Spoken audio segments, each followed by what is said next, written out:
Morning student, class 12 physics. कल के lecture में हमने चुंबकीय फ्लक्स के बारे में पढ़ा था। मतलब चुंबकीय फ्लक्स क्या होता है, इसका मात्रक क्या होता है, उसकी विमा क्या होती है। ठीक है, तो आज हम पढ़ेंगे इलेक्ट्रोमैग्नेटिक इंडक्शन यानी विद्युत चुंबकीय प्रेरण क्या होता है। ठीक है, तो जब किसी कुंडली था चुंबक के मध्य या सापेक्ष गति करवाई जाती है, तो कुंडली से संबंध चुंबकीय फ्लक्स में परिवर्तन के कारण प्रेरित विद्युत वाहक बल या प्रेरित विद्युत धारा उत्पन्न होती है। इस घटना को क्या बोलते हैं, विद्युत चुंबकीय प्रेरण बोलते हैं। देखो, ये तो क्या है, कोई कुंडली है, ये क्या है, चुंबकीय। तो कुंडली व चुंबक के मध्य या सापेक्ष गति करवाई जाती है, तो कुंडली से संबंध चुंबकीय फ्लक्स में क्या है, परिवर्तन होता है। ठीक है, तो इस परिवर्तन के कारण प्रेरित विद्युत वाहक बल और प्रेरित विद्युत धारा उत्पन्न होती है। इस घटना को क्या बोलते हैं, विद्युत चुंबकीय प्रेरण बोलते हैं। ठीक है, तो अब हम लिखेंगे किस प्रकार, देखो, जब किसी कुंडली था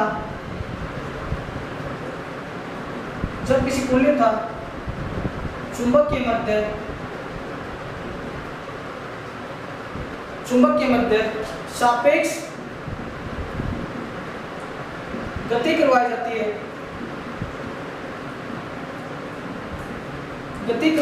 है, तो कुंडली से संबंध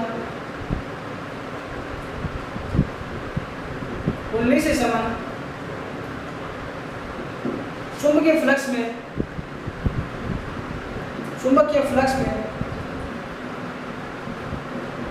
परिवर्तन के कारण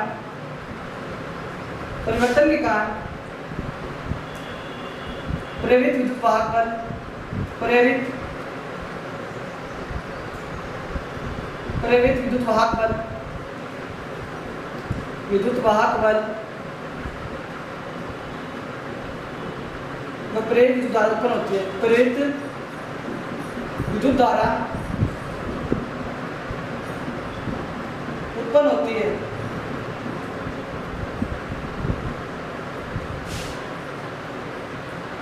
इस घटना को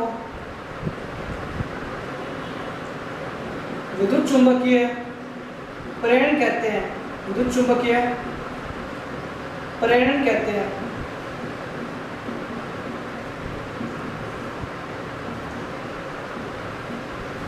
विद्युत चुंबकीय प्रेरण के लिए फैराडे के नियम, विद्युत चुंबकीय प्रेरण के लिए फैराडे के नियम।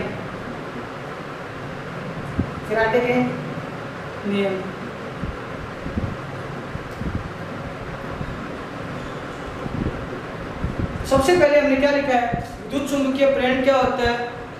विद्युत चुंबकीय प्रेरण क्या होता है, जब किसी कुंडली था चुंबक के मध्य सापेक्ष गति करवाई जाती है, तो कुंडली से संबंध चुंबकीय फ्लक्स में क्या है, परिवर्तन होता है।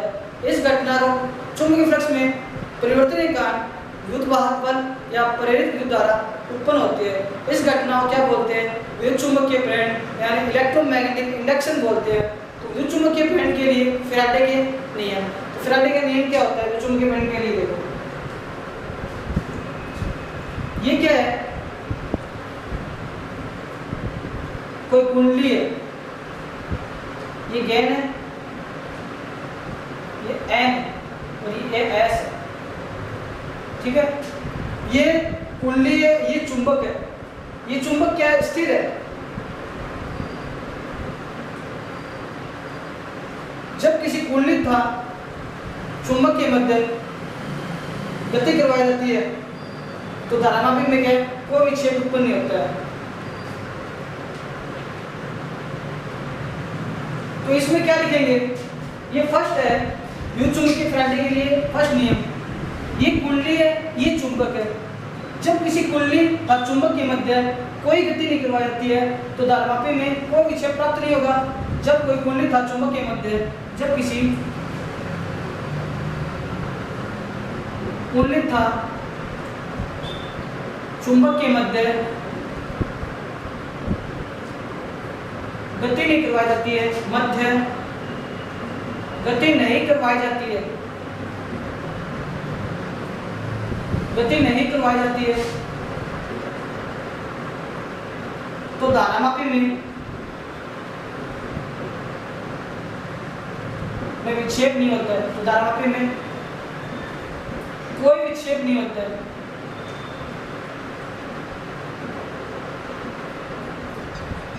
तो ये तो क्या है, फैराडे के लिए विद्युत चुंबकीय प्रेरण का फर्स्ट नियम हो गया। ठीक है, जब किसी कुंडली था चुंबक के मध्य गति नहीं करवाई जाएगी तो धारामापी में कोई विक्षेप प्राप्त नहीं होगा, क्योंकि ये चुंबक है ना वो स्थिर है, यानी कांस्टेंट है। तो कांस्टेंट होने के कारण क्या है, दोनों के मध्य गति नहीं होगी। ठीक है, तो धारामापी में क्या है, कोई विक्षेप प्राप्त नहीं होगा। अब सेकंड पॉइंट देखो, अब सेकंड पॉइंट में क्या होता है, ये किसी प्रकार की कोई कुंडली है, ये कुंडली है, ये चुंबक है, ये चुंबक अब की बार है ना वो गतिशील है।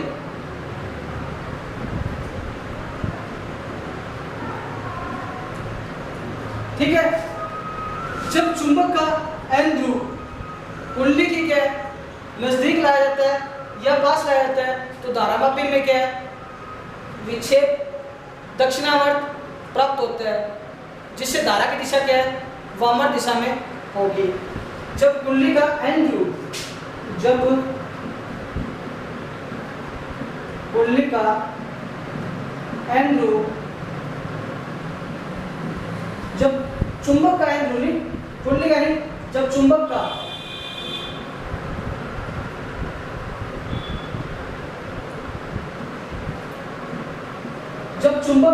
n ध्रुव कुंडली के पास लाया जाता है या पास लाया जाता है या नजदीक लाया जाता है, जब चुंबक का n ध्रुव कुंडली के पास लाया जाता है या नजदीक लाया जाता है, तो धारामापी में विक्षेप, तो धारामापी में विक्षेप, तो धारामापी में विक्षेप दक्षिणावर्त प्राप्त होता है, दक्षिणावर्त प्राप्त होता है, तथा धारा की दिशा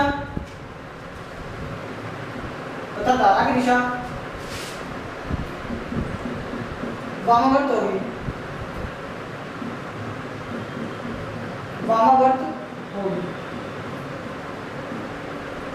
ये विद्युत चुंबकीय प्रेरण के लिए फैराडे का दूसरा नियम है। ठीक है, अब तीसरा नियम देखो फैराडे के लिए विद्युत चुंबकीय प्रेरण का, ये क्या है, कोई कुंडली है और ये क्या है, कोई चुंबक है, ये भी क्या है, चुंबक गतिशील होगी।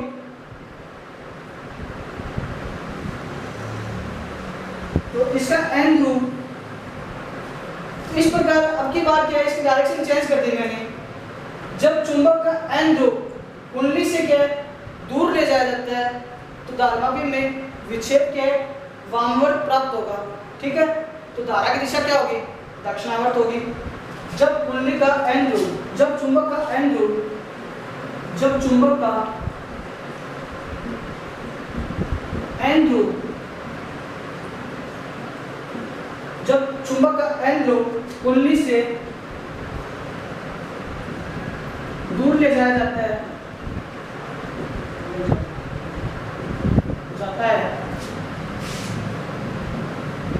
ले जाया जाता है, जब चुंबक का n ध्रुव के इस कुंडली से दूर ले जाया जाता है, तो धारामापी में विक्षेप, तो धारामापी में विक्षेप, इसमें तो क्या है, दक्षिणावर्त था, उसमें क्या होगा, वामावर्त प्राप्त होगा, वामावर्त प्राप्त होगा, प्राप्त होता है। तथा धारा की दिशा,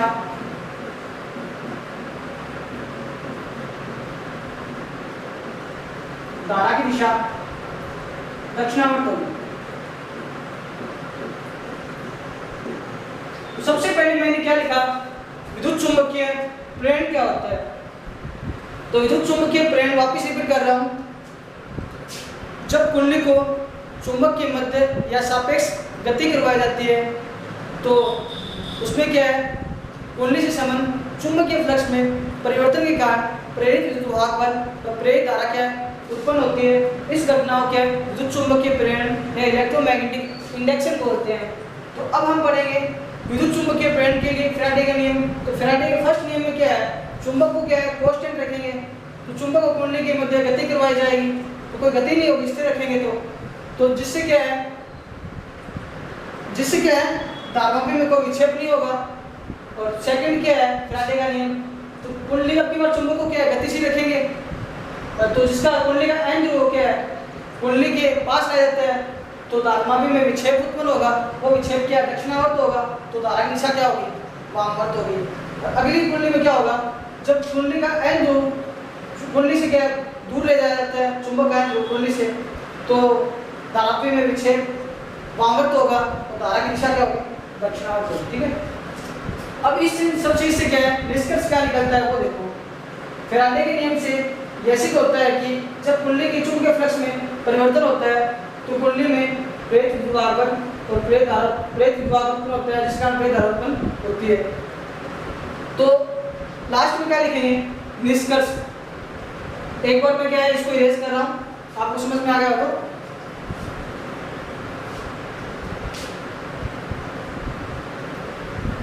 निष्कर्ष के अंदर देखो, फैराडे के नियम से निष्कर्ष मतलब इन सब बातों का निचोड़, मतलब विद्युत चुंबकीय प्रेरण क्या बोलता है, इन सब बातों के बारे में छोटी सी मतलब संक्षेप में लिखेंगे। फैराडे के नियम से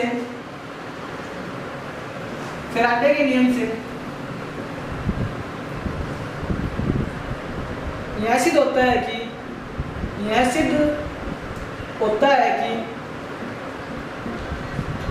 फैराडे के नियम से यह सिद्ध होता है कि जब कुंडली के चुंबकीय फ्लक्स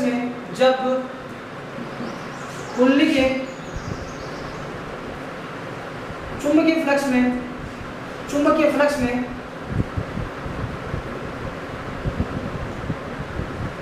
परिवर्तन से या परिवर्तन के कारण प्रेरित विद्युत वाहक बल उत्पन्न होता है। प्रेरित विद्युत वाहक बल उत्पन्न होता है। अब प्रेरित विद्युत वाहक बल के कारण क्या है, जिसके कारण प्रेरित धारा उत्पन्न होती है, जिसके कारण प्रेरित धारा उत्पन्न होती है।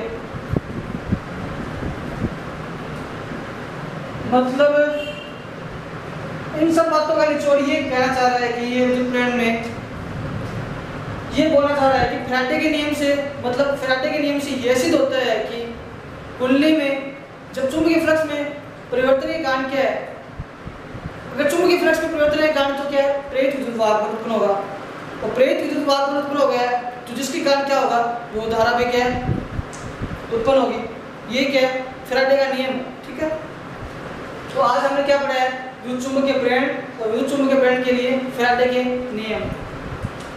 समझ में आ गया। नेक्स्ट क्लास क्या है कल होगी। Stay home, stay safe, stay health.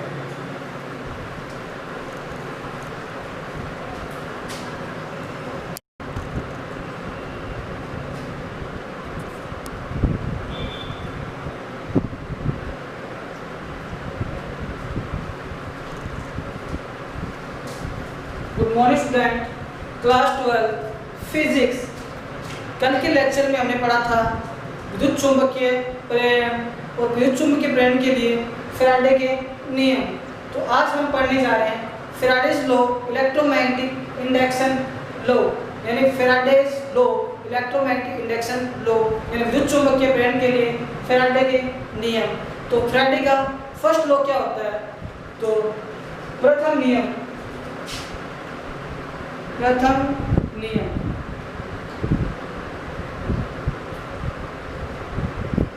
Faraday's का फर्स्ट लॉ क्या होता है। फैराडे के या इस नियम के अनुसार जब किसी बंद परिपथ में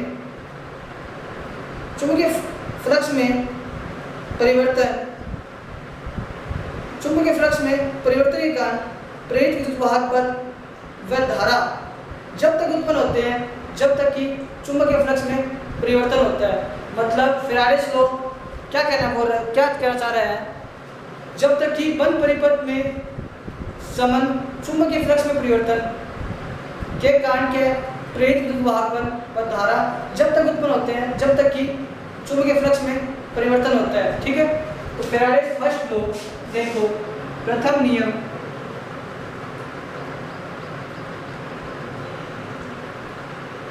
इस नियम के अनुसार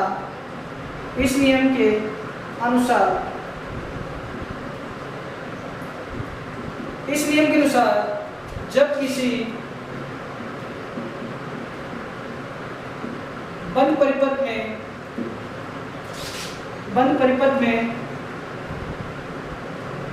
चुंबकीय फ्लक्स से समान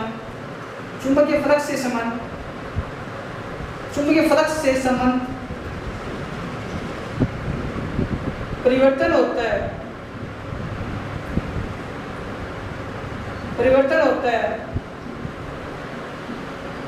जिसके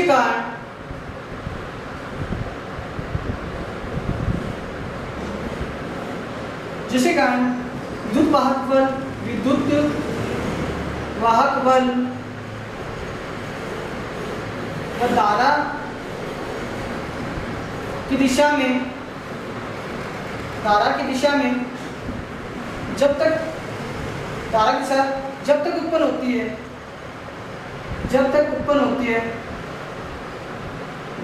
जब तक कि चुंबकीय फ्लक्स के मान में परिवर्तन होता है, जब तक कि चुंबकीय फ्लक्स के मान में परिवर्तन होता है।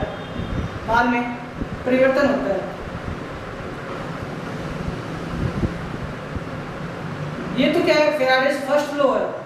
मतलब इस नियम के अनुसार जब किसी बंद परिपथ में चुंबकीय फ्लक्स के में संबंध या परिवर्तन होता है चुंबकीय फ्लक्स में के मान में, तो जिसके कारण क्या है, प्रेरित विद्युत वाहक बल व धारा की दिशा में जब तक परिवर्तन होता है जब तक कि चुंबकीय फ्लक्स के मान में परिवर्तन होता है। ये क्या है, फेराडेस का फर्स्ट लॉ। अब पढ़ेंगे फेराडे का द्वितीय नियम।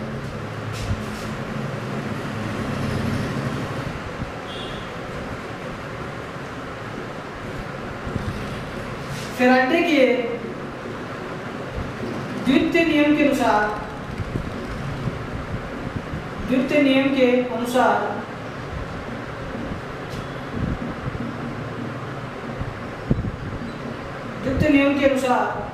उत्पन्न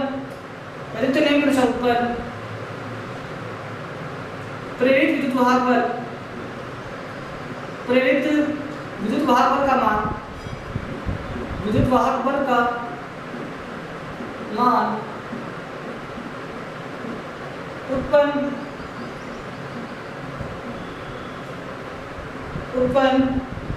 चुंबकीय क्षेत्र के दर के क्या समानुपाती होता है। प्रेरित विद्युत वाहक बल का मान उत्पन्न चुंबकीय फ्लक्स के दर के समानुपाती होता है। चुंबकीय फ्लक्स के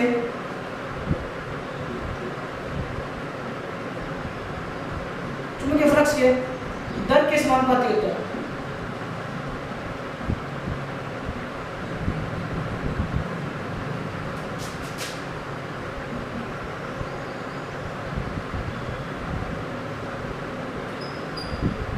ये क्या है, फेराडेस को सेकंड लॉ है।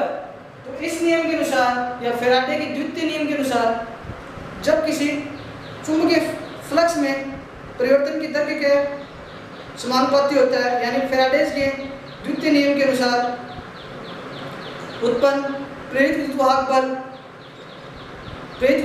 बल से उत्पन्न चुंबकीय फ्लक्स प्रेरित विद्युत वाहक बल का मान उत्पन्न चुंबकीय फ्लक्स में परिवर्तन की दर के क्या प्रोपोर्शनल होता है। यानी चुंबकीय फ्लक्स क्या होता है, फ्लक्स को रिप्रेजेंट करते हैं एप्सिलॉन से, तो एप्सिलॉन प्रोपोर्शनल क्या होता है, d phi b अपॉन क्या है dt। यानी ये होता है एप्सिलॉन प्रोपोर्शनल क्या होगा d phi b upon dt, यानी d phi b upon dt। इस एप्सिलॉन को हटाएंगे ना यहाँ से तो क्या आ जाएगा, तो k d phi b upon dt। चूंकि के बराबर क्या होता है, नित्यांक है के का मान, और के इज इक्वल टू 1 है, मात्रक है, सही पत्तियों के लिए के का मान क्या होगा 1, सभी पत्तियों के लिए, पत्तियों के लिए के का मान के इज इक्वल टू 1, तो ये के का मान क्या आ गया 1 आ गया। तो यहां से हम क्या करेंगे, एप्सिलॉन इज इक्वल टू के का मान 1 हो गया, ठीक है। तो ये आ गया d phi B upon d t. तो n कुंडली में n फेरों की संख्या है, यदि कुंडली में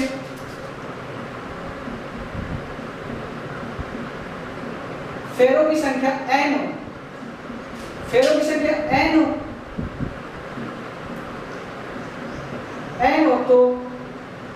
तो यहाँ पे एप्सिलॉन बराबर क्या होगा minus n d phi B upon d T.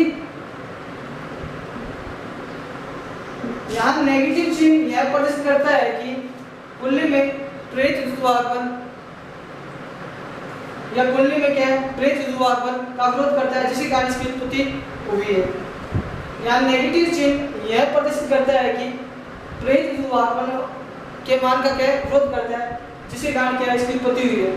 Negative चिन्ह यहाँ ऋणात्मक चिन्ह यह प्रदर्शित करता है कि यह प्रदर्शित करता है कि प्रेरित विद्युद्वाहकन का मान, यह प्रेरित विद्युद्वाहकन के मान का विरोध करता है। यह प्रेरित विद्युद्वाहक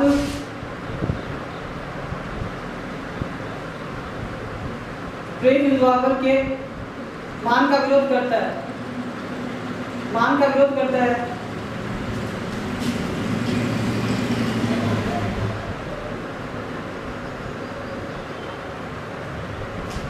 जिसके कारण इसकी उत्पत्ति हुई, जिसके कारण इसकी उत्पत्ति हुई।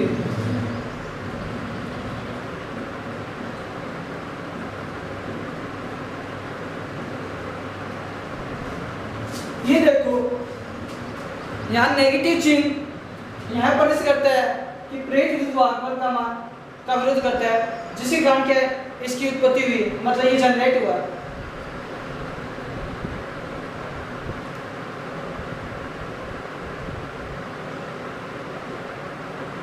तो ये तो हमारा क्या हो गया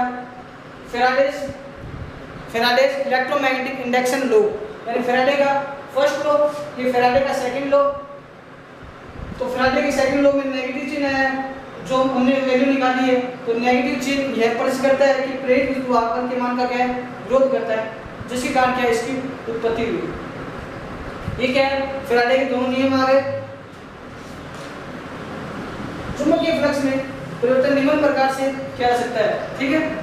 अब क्या है चुंबकीय फ्लक्स के मान में परिवर्तन निम्न प्रकार से किया जा सकता है। ये देखो इरेज कर रहा हूं,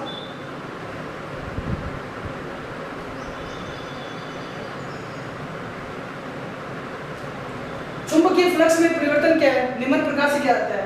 देखो इससे आगे क्या लिखना है, चुंबकीय फ्लक्स में परिवर्तन, चुंबकीय फ्लक्स में परिवर्तन निम्न प्रकार क्या आता है, निम्न प्रकार क्या आता है।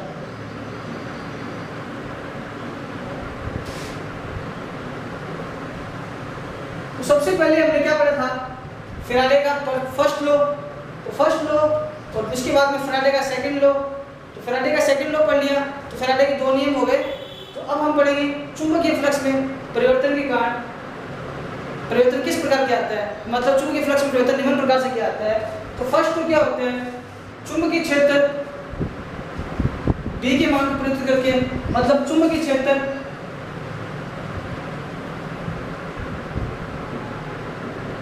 B के मान में B का मान क्या है परिवर्तित करके, B को परिवर्तित करके एक तो इस प्रकार क्या आता है B के मान को परिवर्तित करके। सेकंड क्या हो गया चुंबकीय क्षेत्र तो क्या हो गया बी, और क्षेत्रफल क्या होगा एस। बी तो क्या है चुंबकीय क्षेत्र, एस क्या है क्षेत्रफल। बी चुंबकीय क्षेत्र है और एस क्या है क्षेत्रफल। बी और एस के मध्य जो कोण बनता है थीटा के मान को परिवर्तित करके, यानी थीटा के मान में परिवर्तन, थीटा के मान को परिवर्तित करके, थीटा के मान को परिवर्तित करके। तो चुंबकीय फ्लक्स के मान को निम्न प्रकार से प्रदर्शित किया जाता है। पहला तो क्या है चुंबकीय क्षेत्र बी के मान को परिवर्तन करके, मतलब इसके मान को परिवर्तित करके चुंबकीय फ्लक्स में परिवर्तन किया जाता है। सेकंड क्या होता है बी और एस के मान, बी और एस की जो एंगल होता है थीटा उसके मान को परिवर्तित करके। या थर्ड क्या होता है चुंबकीय फ्लक्स का वह मान जिसके कारण क्या है, या चुंबकीय फ्लक्स का कुल क्षेत्रफल और चुंबकीय क्षेत्र का कुल क्षेत्रफल या उसमें बचा मतलब छोटा सा पार्ट जिसके कारण क्या है चुंबकीय फ्लक्स में क्या है परिवर्तन होता है, उसके मान को क्या है परिवर्तित करके। ठीक है, मतलब कुल क्षेत्रफल है उसके छोटे से भाग को ले लिया जिसके कारण क्या है चुंबकीय फ्लक्स के मान में क्या है परिवर्तन होता है, उसको क्या है परिवर्तित करके चुंबकीय फ्लक्स को क्या है परिवर्तित किया जा सकता है, मतलब क्या है चेंज किया जा सकता है। ठीक है, तो आज के लेक्चर में हमने क्या पढ़ा है फैराडे का नियम क्या होता है। तो फैराडे के दो नियम होते हैं, फर्स्ट लॉ पढ़ लिया, फिर फैराडे का सेकंड लॉ पढ़ा। और फैराडे के सेकंड लॉ को क्या है मैथमेटिक्स फॉर्म में, उसमें क्या नेगेटिव चिन्ह आता है, तो नेगेटिव चिन्ह यहाँ पर से आता है प्रेरित ध्रुवांकन का क्या विरोध करता है जिसके कारण क्या है उससे जनरेट हुआ या उसकी उत्पत्ति हुई है। फिर हमने क्या पढ़ा चुंबकीय फ्लक्स के मान में परिवर्तन क्या है निम्न प्रकार किया जा सकता है। तो पहला तो क्या है बी के मान को चेंज करके या बी और एस के मध्य जो कोण बनता है उसके मान को चेंज करके थीटा की वैल्यू को उस प्रकार में क्या है चेंजमेंट किया जाता है। या कुल क्षेत्रफल होता है ना बी का, तो उसमें से क्या है उसका छोटा सा भाग जिसके कारण क्या है चुंबकीय फ्लक्स का मान क्या है परिवर्तन होता है, उसको परिवर्तित करके भी क्या है चुंबकीय फ्लक्स के मान में क्या है परिवर्तन किया जा सकता है। ठीक है, तो नेक्स्ट टॉपिक क्या है कल करवाएंगे। Stay home, stay safe, stay health.